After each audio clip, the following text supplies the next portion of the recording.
Ahmedabad plane हादसे से सभी लोग उभरे भी नहीं है कि आज सुबह उत्तराखंड में केदारनाथ जाते समय गौरीकुंड के जंगलों में एक हेलीकॉप्टर क्रैश हो गया, जिसमें पायलट समेत 7 यात्रियों की दर्दनाक मौत हो गई। सब जलकर राख हो गए और कारण खराब मौसम को बताया गया। अब ऐसे में ये नहीं समझ में आ रहा कि इसके पीछे किसे जिम्मेदार ठहराए, सरकार को, प्रशासन को, हेलीकॉप्टर उड़ाने वाले पायलट को या हेलीकॉप्टर बनाने वाली कंपनी को। क्योंकि अगर पायलट को यह मालूम था कि मौसम खराब है और हेलीकॉप्टर उड़ाने से हादसा हो सकता है, तो कोई भी इंसान इतना बेवकूफ नहीं होता कि वो अपनी जिंदगी दांव पर लगाए, मौत को दावत दे और अनजान यात्रियों की जिंदगी के साथ खिलवाड़ करे। अब लगता है कि वाकई मौत निश्चित है, जिंदगी का सबसे कड़वा सच है। मौत जब लिखी है, जैसे लिखी है वैसे ही आएगी। आपकी अगर मौत घर से बाहर लिखी है तो घर के बाहर मौत आपको किसी भी तरीके से, किसी भी बहाने से बुलाकर लेकर जाएगी। आपको नहीं मालूम कब किस कदम पर मौत आपका इंतजार कर रही हो।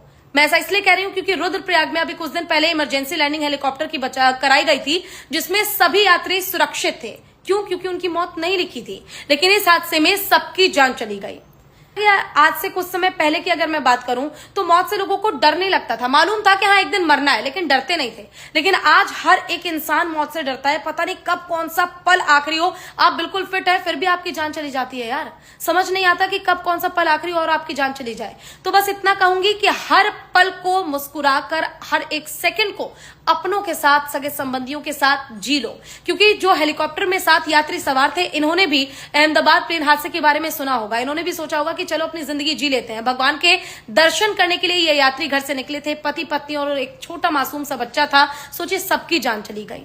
आपको नहीं मालूम कब सोते सोते आपकी मौत हो जाए। सुबह उठे, बाथरूम में गए, गिर गए, आपकी मौत हो जाए। जिम गए, वर्कआउट करते करते आपकी जान चली जाए। घर पहुंचे, खाना खाया, खाना फंस गया, जान चली जाए। आप घर से बड़े अच्छे से तैयार होकर ऑफिस के लिए निकले, किसी गाड़ी ने टक्कर मार दी, हादसे में आपकी जान चली जाए। ऑफिस पहुंचे, काम करते करते इतना स्ट्रेस हो गया कि दिमाग की नस फट गई, बस मौत हो गई।